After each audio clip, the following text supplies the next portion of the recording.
Sinagot ni Senator Amy Marcos ang naging pahayag ni House Speaker Martin Romualdez kung saan umapila ito sa pinsang senadora na tapusin na ang bangayan at magtrabaho na lamang.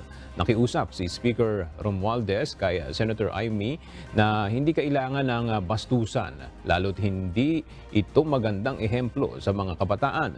Sinabi rin ng House Speaker na bukas siya sa pagkakaroon ng makabuluhang talakayan para tugunan ang mga issue at concern kaugnay sa interes ng taong bayan. Pero sagot ni Senator Amy sa kanyang pinsan, ceasefire daw. Wala daw bastusan. Siya naman ang nagsabi, walang pake ang Senado. Ayan. Siya nag-umpisa. Nung inugali ko, yung ugali niya, umiiyak siya.